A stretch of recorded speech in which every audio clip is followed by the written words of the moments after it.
আজকে চলে গিয়েছিলাম বাড়ির পাশে সেই মাছওয়ালা কাকুর কাছে, আর উনি দেখো কি কি মাছ নিয়ে বসেছে, লোটে, তেলাপিয়া, চিংড়ি আর ফ্যাসা। যাই হোক, আমি বাজার থেকে কী মাছ এনেছি তা তোমরা একটু পরেই দেখো। আর প্রথমে তোমাদেরকে দেখিয়ে দিয়েছি কি রান্না করেছি।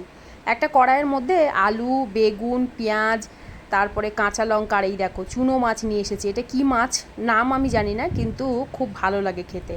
টমেটো কুচি, তারপর কাঁচা লঙ্কা, লবণ, হলুদ, জিরের গুঁড়ো, একটু আদা বাটা, সব কিছু দিয়ে আর বেশ কিছুটা তেল দিয়ে ভালো করে মাখিয়ে গ্যাস ওভেনটা জ্বালিয়ে তার মধ্যেই বসিয়ে দিয়েছিলাম ঢাকা দিয়ে।